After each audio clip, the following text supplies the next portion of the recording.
it was a very diverse experience, and I think that was also really awesome. I don't know what exactly reasons why my dad chose to move to Long Island and to raise us there, but I think that was one of the best decisions that he made as a man, as a father. Welcome to the Immigrant Experience in America, a human library of stories that amplify and humanize the journeys of immigrants living across the United States and around the world. Each week, host Simone W. Johnson-Smith, author, coach, and cultural bridge builder, dives beneath the headlines to uncover the heart of migration, the courage, complexity, and creativity that shape life between cultures. Hello, friends, for joining the Immigrant Experience in America podcast. Today we have Winthrop from Travelers Beach Resort at Prop on YouTube. Welcome, Winthrop. Thank you for having me. I am excited to learn about your third culture person experience. Born to Jamaican and Fijian Right. parents, born in New York. Please introduce yourself and tell us a bit about who Winthrop is. Sure. So my name is Winthrop Wellington, and as Dawn mentioned, I was born and raised in New York, and I moved to Jamaica in 2006, so about 19 years now. And I've been fortunate enough to call Negril, Jamaica, my home. So it's been, I feel like I'm almost transitioning, but for sure, the first few years was a very, very interesting, right? The business side of things, but then also the social side, development side of things as well. Yeah. Okay. So let's add a little bit more about what life was like growing up in New York. I imagine that when you come home, it was a different country at home and going to school, trying to just be an American kid. Like, what was that like for you? Sure. So, I mean, for me, I was growing up in the 90s, like 80s and 90s. And I would say that there was a clear difference in what was being taught at home and the values that were being taught at home, and then also from what was being expected of me as a kid in school. And I couldn't articulate it the way that I am now, but there was just for sure this sense of wanting to be like everybody else and wanting to assimilate. I didn't know what that word was at the time, but I wanted to be like an American, like everybody else around me was. But I knew innately as a kid that home was very different from what was being taught in school. And I felt like there was this, not need, but like I almost needed to kind of hide my culture in like going to school in terms of as opposed to being proud of it and bringing it to like my friends.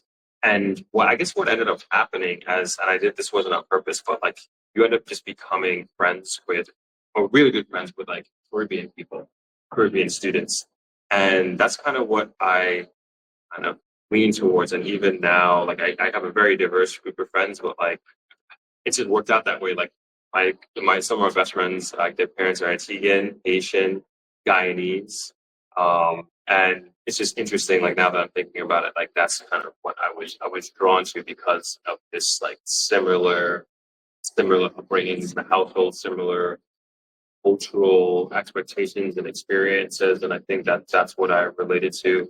But then in the other side, like I said, I wanted to assimilate and I wanted to be American, and I was, like that's what I was mostly being exposed to when I left my home, which was mainly a Jamaican upbringing. I would say, like I went home to Jamaica for sure, from all the food that we ate to my dad yelling at us in patois to even like obviously my dad's friends as well. There was like a great Caribbean community. So I should also mention, I think it's an important part of this is like I grew up on Long Island in New York, and so it was a very diverse experience, and I think that was also really awesome. I don't know what exactly reasons why my dad chose to move to Long Island and to raise us there, but I think that was one of the best decisions that he made as a man, as a father. It was a very diverse experience, and I think that was also really awesome. I don't know what exactly reasons why my dad chose to move to Long Island and to raise us there. But I think that was one of the best decisions that he made as a man, as a father, because we grew up with everybody, white, black, Caribbean, Hispanic, Chinese, you name it. Like we had everybody that went to our school, and then me and my brothers were all athletes, so all the sports that we played was extremely diverse, and it wasn't even like a thing. You know what I'm saying? Like especially with like now, it wasn't like a thing that you even talked about. That's just what the way life was. Everybody came together. Like we all went to each other's houses for sleepovers. Like I said, we played sports together. We did Boy Scouts together. All these extracurricular activities, and that really played into my development. Then I obviously brought the Jamaica side to it when I engage in those activities with my friends and schoolmates. For our international audience, know a bit about New York because it's such a big city. Like I think everybody around the world knows about New York, at least the name and the vibrancy of the city. Tell us a little bit about like the different parts of New York and why Long Island was like such a unique place. Sure. So some New Yorkers don't even consider Long Island part of New York, so we won't even get into that. But New York is, I guess, made up of like three distinct areas. You got like New York State, which is north of the city, north of Manhattan, I say. Then you have like the city, which is made up of five boroughs, which is Manhattan, Bronx, Queens, Staten Island, and Brooklyn. I almost forgot Brooklyn. And then there's Long Island, which Queens and Brooklyn are on Long Island. So Long Island is made up of two major counties, which is Nassau County, which is where I grew up, and then Suffolk County, which is more east. And in general, like Long Island is more residential suburbs. Like that's what you think of when you think of Long Island. And that's the environment that I grew up in.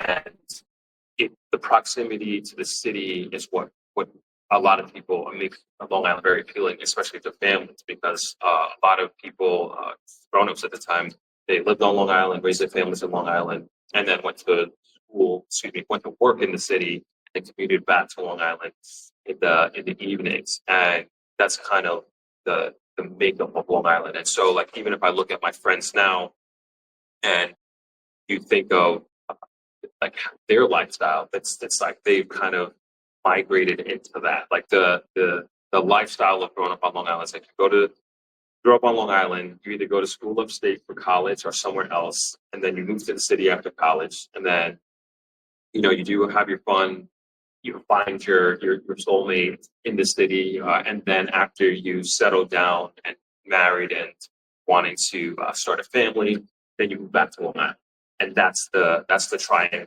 of living on Long Island. That's what a lot of my friends have done, because it's like a really, I think, a very beautiful place and lifestyle. And it's a place that I'm extremely, extremely proud to be from. And I think it really set me up for who I am and like helping me to find my identity and just having that very diverse upbringing amongst my classmates and my friends as well. Yes, I was in the DC era for a bit about over 10 years. And whenever I came across New Yorkers, there were the folks who were from Long Island who would point out I was raised on Long Island, so they wanted it to be known. That I never really got, but thanks for the explanation. A lot of great people come from Long Island, like famous, really well off. I'm going to go through the list, but I don't want to forget a bunch of people. But you know. Kind of thing. Yeah. Okay. Okay. So tell us a bit about mom's culture, because we're from Jamaica. We know Jamaican heritage, and so we know the culture. Tell us a bit about how you blended like Fijian plus Jamaican. Like, how did you guys balance that? Sure. So, as I said off camera, like I'm very proud of all three of the cultures that make up who I am: my American culture, Jamaican culture, and absolutely my Fijian, the second half of my blood, which is Fiji. So, bringing into like the geographical context, like Fiji is in the South Pacific. It's a series of, I think, 300 plus islands near Australia. And my dad always said, well, he didn't say this from my own observation. I can see why my dad fallen in love with my mom and then also Fiji, because it is so similar to the Jamaican culture. And I went back as an adult in 2017, and that's kind of where I really started making connections from my own observations as an adult to Jamaica, and then also to my dad and his lifestyle and how he is. So even like the foliage, they have so many of the same similar plants that we have here. How they interact with each other, it was like such a family feeling. Going back and having been back since I was a kid, it was this it was this feeling of coming home, and I hadn't been back since I was a baby, and I felt like so comfortable around my aunties, my uncles, my cousins, and it was just really, really amazing. And the food is amazing as well, very different from Jamaica, but it kind of really I saw myself in that country and in my cousins. And so growing up, my mom, the main exposure that I had to my Fijian culture was my mother. And then her youngest sister eventually moved to New York and lived with us for a while until now growing up. So it wasn't as prominent as I would say my Jamaican culture was growing up. And at one point, at most of my life, I should say, like my parents got divorced. So I was living with me and my brothers were living with my dad. And then we visited my mom on the weekends. So I say my relationship with the Fijian part has been more of an adult exploration, right? And that's kind of like how I like really grew into it and really started understanding it, especially going on that trip in 2017. But in school, I'm so proud to tell people I was from Fiji, and people were like, "What? Where? What is that?" kind of thing. Then I used to educate them. My dad, that was a travel agent as well. That's how my parents met. And so because of that, I was always like very good at geography, and like it always interested me. And so I was very happy and proud to kind of be educating people on the second half of my culture. Right. Beautiful, beautiful. Um, so talk about the transition. So, like, how did the whole idea, like, leaving what, 10 years ago? Yeah. I always tell people that it was a very ad hoc, almost no thought put into it, decision making process. I was in my senior year of college, and I studied finance, so I was looking to join these finance firms. And this was 06, right? Oh no, this was fall of '05, excuse me. And I was going through just different interviews, and I was in second round interviews with Morgan Stanley. And then everybody is like going rat race of trying to get jobs, and like all my roommates and stuff like doing like accounting, finance, all these business jobs. And I'm like, man, why am I doing this? Like, why am I going through this rat race where I have this opportunity in Jamaica to join my family's business? Because my dad started this business when I was 7, and it was something that he always talked about. And me and my brothers used to come down here during the summers, like traveling beach resort was just like a chill, right? And yeah, so my dad bought this property in '92 and then actually opened the business in '94. And so us growing up and coming down here as kids, my dad, he'd be going around this jungle, and he was like, okay, this is where the lobby is going to be. We're going to put the pool here. And I'm talking about this is like 10, 15 years. And he just had the vision. And it was like just something so exciting to me and my brothers to always come down. And then like the next summer, the thing he's going to do, and like, just imagine what that does to a kid psychologically, right? Their parents, their dad, the hero is like saying he's going to do these things, and then you come back a year later and he's accomplished it. You put that building up and said he was going to do, and it just like speaks to his ambition, and that ambition kind of being instilled and put into our bloods and our mind.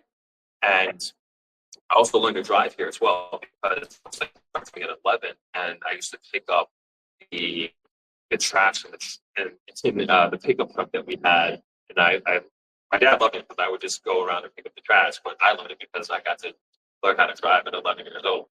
And it just, like all these memories kind of, I'm sure came into that decision making back there. And I was just like, forget about it. I'm gonna come down, and I just stopped going through the whole process of applying jobs. I just enjoyed the rest of my senior year because I decided I was going to move to Jamaica in May at graduation.